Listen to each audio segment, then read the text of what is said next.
My life was a rather ordinary life, other than the fact that I was raised in a country where there was a revolution. There was bloodshed, gunfire on the streets.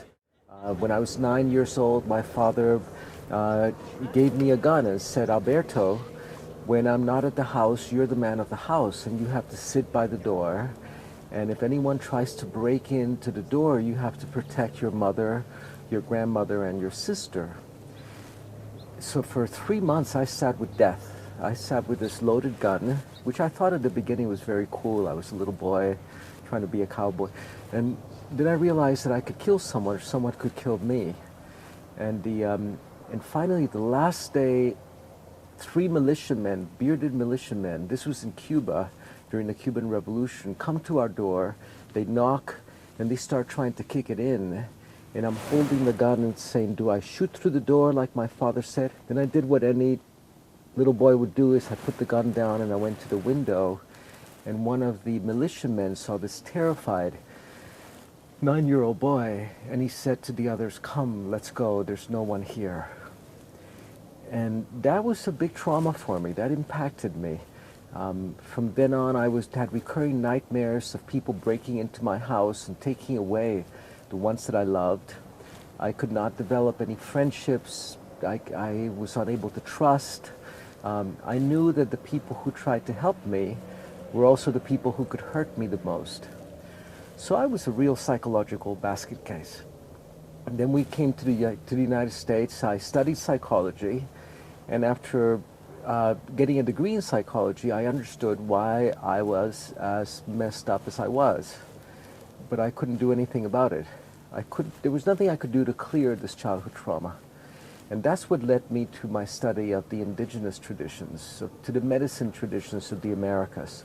It was my own healing. Even though I was a medical anthropologist, my real motivation was to find wholeness for myself, to be able to sleep at night, to be able to find intimacy in my life, to not be haunted anymore by these images of death. My academic training was in psychology. I have a PhD in the subject, and then I became fascinated with how the brain creates psychosomatic health and psychosomatic disease. And I directed a laboratory at San Francisco State University, the Biological Self-Regulation Laboratory.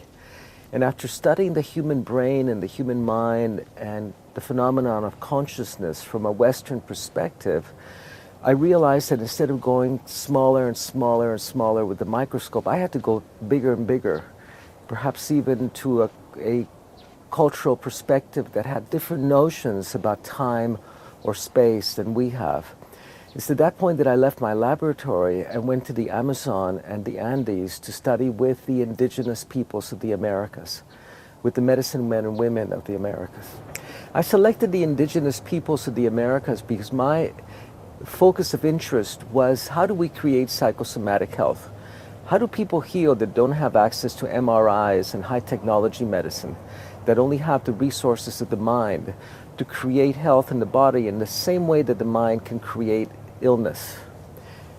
And this is what took me initially to the Amazon, because the only technologies available there are the human brain and, of course, the natural pharmacies of the Amazon.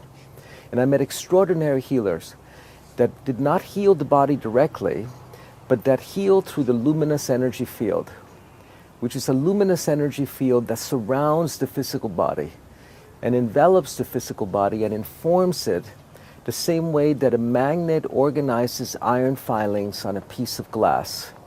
This was an information field that contained the blueprints for illness, for disease, for how you would age, for how you would heal, and for how you would die. I decided to study the indigenous peoples of the Americas because in anthropology you learn that these were ignorant people who could not read or write, primitive societies. Of course, we were judging them by a Western standard of being literate. They were societies that had an oral tradition, that had extraordinary ways of maintaining ecological balance. Before the coming of the Europeans, over 100 million people lived in North America without polluting the rivers and the air, without living peacefully, coexisting with each other.